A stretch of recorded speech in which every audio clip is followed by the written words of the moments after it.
ایک چھوٹا سا اشارہ پھر میں اپنے موضوع کی طرف جاؤں. آج کراچی میں کئی میٹنگز ہوئی علماء کے درمیان، اور اس میں ایک بحث چھڑی کہ بھائی مجالس کا ٹاپک کیا ہونا چاہیے. آج مولویوں میں خطیبوں میں ایک جھگڑا ہے کہ یہ پڑھنا چاہیے یہ نہیں پڑھنا چاہیے، ممبر سے امریکہ کا نام نہیں لینا چاہیے، ممبر سے اسرائیل کا نام نہیں لینا چاہیے، ممبر سے سیاسی گفتگو نہ ہو، یہاں صرف حسین حسین حسین. اب کچھ لوگوں نے حسین سمجھا ہی نہیں، وہ امام حسین کو 61 ہجری میں قید کرنا چاہتے ہیں، بند کرنا چاہتے ہیں، اور خدا حسین کو کائنات کے کونے کونے تک پہنچانا چاہتے ہیں. CIA کے MI6 کے ساواک کی ایجنسیوں کے لیکس میں موجود ہے کہ باقاعدہ بجٹ بنایا جاتا ہے کہ کس طرح اس عزائے حسینی کو روکا جائے جو عزائے حسینی ہمارے عزائم کو روکتی ہے، جو عزائے حسینی جو ہم ایجنڈے دیتے ہیں کہ میں نے SDGs آپ جا کے نیٹ پہ پڑھیں، اقوام متحدہ نے جو قوانین پاس کیے کہ ہر ملک نے اس قانون کو اپنے ملک میں نافذ کرنا ہے. آج یہاں پالل اعلان کھل کھل کے اتنی اسرائیل کی مخالفت کریں تو آپ کو اندازہ ہو جائے گا. ہیڈنلی جو ایگریمنٹس ہر ملک کے حکمران، کیونکہ نہیں کریں تو یہ مجبور ہیں، آپ کو قرضے نہیں ملیں گے، آپ کے ملک نہیں چلیں گے. وہ ساری ٹیکنالوجیز اپنے ہاتھ میں رکھنا چاہتے ہیں. ملک پیٹرول نکالے گا لیکن اس پیٹرول کے فیول کو صاف کرنے کی جو فیکٹری اور انڈسٹری وہ ان کے ہاتھ میں ہے، وہ بند کر دیں گے، پائپ لائنز بند کر دیں گے، آپ کی بینکنگ کو بند کر دیں گے. وہ کیوں نہیں چاہتے کہ ایک ملک اتنا آزاد ہو کہ ہر چیز جو بنائے وہ اس کی اپنی چیز ہو. نظام کو کنٹرول کیسے کریں گے؟ مال کے ذریعے سے، کہ آخری زمانے میں دینہم دنانیرہم، لوگوں کا دین اور ایمان پیسہ بن جائے گا.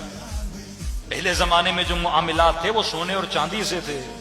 آج جو آپ معاملہ کرتے ہیں نوٹ سے کرتے ہیں. نوٹ پہ ایک دستخط ہوتا ہے اسٹیٹ بینک کا، وہ ایک قسم نامہ ہوتا ہے کہ ہم قسم کھا کے کہتے ہیں اس نوٹ کی اتنی ویلیو ہے، آپ مان لو کہ 100 روپے کا کاغذ ہے، اس کی اتنی ویلیو. وہ بھی جھوٹ ہوتا ہے، وہ بھی جھوٹ ہوتا ہے کہ اس کی اتنی ویلیو ہے اور آپ اس سے خرید و فروخت کر سکتے ہو.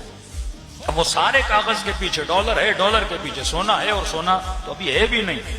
فیک ڈالر مارکیٹ میں وہ گورنمنٹ بناتی جا رہی ہے. پورا نظام جو آپ پیٹرو اور ڈالر کی بات کرتے ہیں، پورا نظام اس کے پیچھے. پوری دنیا کو انہوں نے ڈالر کے ذریعے سے کنٹرول کیا. اس کی ڈاکومنٹریز نیٹ پہ پڑھی، نوجوان جا کے پڑھیں کہ کس طرح ڈالر کے ذریعے سے انہوں نے پیٹرول کو کنٹرول کیا اور پیٹرول کو کس طرح کنٹرول کیا. باقاعدہ ڈیل ہوئی 100 سالہ 200 سالہ. وہ ملک جو پیٹرول نکالتے ہیں کہ آپ آج کے بعد جس بھی انسان کو پیٹرول بیچو گے آپ شرط رکھو گے کہ ہم اپنا پیٹرول صرف ایک کرنسی میں بیچیں گے، اور وہ کون سی ہے؟ ڈالر کی کرنسی ہے. اور پوری دنیا کی بینکنگ کے نظام کو انہوں نے اس طرح سے کنٹرول کیا.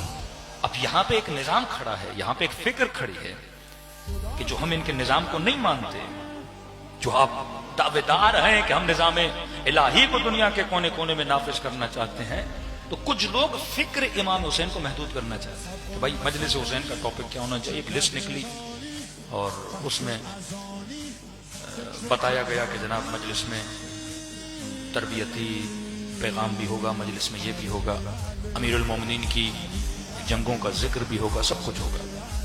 اب ہر نقطے کے پیچھے ایک فکر ہے. کل میں رہبر معظم کی تقریر کا چھوٹا سا حصہ سن رہا تھا. رہبر فرماتے ہیں اکثر اخبار ایک جملہ عام کر رہے ہیں کہ ایکسٹریمسٹ لوگ اچھے نہیں ہیں. ایکسٹریمسٹ جس کو آپ انتہا پسند کہتے ہیں. تو رہبر معظم نے کہا کہ ہم بھی کہتے ہیں کہ انتہا پسند اچھا نہیں ہوتا. افراط اور تفریط خدا نے منع کیا کہ دین میں بھی افراط نہیں ہونا چاہیے اور تفریط نہیں ہونی چاہیے. لیکن کہا کہ اس لفظ کو اور اس کے مصداق کو جو وہ بتا رہے ہیں وہ غلط ہے. وہ جسے ایکسٹریمسٹ کہہ رہے ہیں وہ دیندار کو بول رہے ہیں، انقلابیوں کو بول رہے ہیں، نظریے رکھنے والوں کو بول رہے ہیں کہ جناب یہ تو بڑے ایکسٹریمسٹ ہیں. کہ یہ ایکسٹریمسٹ تھوڑی، یہ تو معتدل ہیں، تم بے دین ہیں، تجھے وہ ایکسٹریمسٹ لگ رہا ہے. ایک خاتون کپڑے چھوٹے پہنتی ہے اور جو پورے کپڑے پہنتی ہے وہ کہے گی یہ ایکسٹریمسٹ، یہ زیادہ پہنتی ہے. بھئی تم نے کم پہنے ہوئے، اس نے صحیح پہنے ہوئے. ایک جاہل انسان عالم پہ انگلی اٹھا سکتا ہے. آپ پہلے خود کو تو دیکھو تم کہاں کھڑے. کیونکہ تو بے دین ہے، تجھے دیندار کیا لگتا ہے؟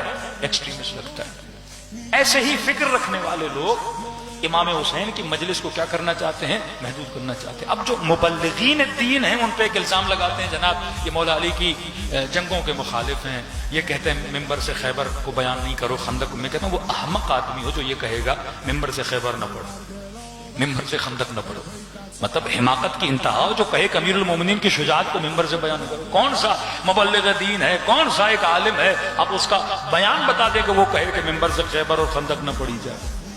ہم نے کبھی بھی کلام اور فضیلت اہل بیت کو محدود کرنے کا حکم یا کوئی ایسی بات کی نہیں ہے۔ ہم مد مقابل محدود کیا جاتا ہے، مد مقابل یہ بولا جاتا ہے کہ ممبر سے صرف اور صرف اہل بیت کی جنگیں پڑھو اور کچھ نہ پڑھو، یا صرف اور صرف وہ حدیثیں جو اہل بیت کی فضیلت میں رسول خدا نے بیان کی ہیں، یا صرف اور صرف مناظراتی گفتگو کرو جس میں مد مقابل کے فرقے کو مثلا اپنے عقائد کے دفاع میں گفتگو کرو۔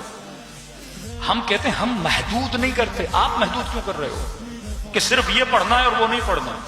ہم کہتے ہیں امیر المؤمنین ایک مواج بحر سمندر بے کرا ہے، آپ علی ابن ابی طالب کی شخصیت کے ہر پہلو کو بیان کرو۔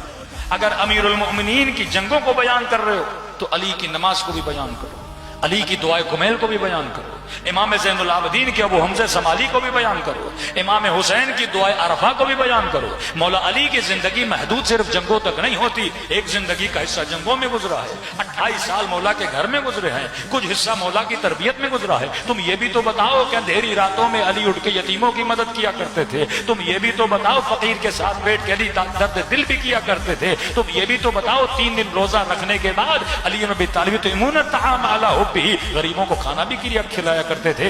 ہر پہلو زندگی اہل بیت کو بیان کرنا چاہیے۔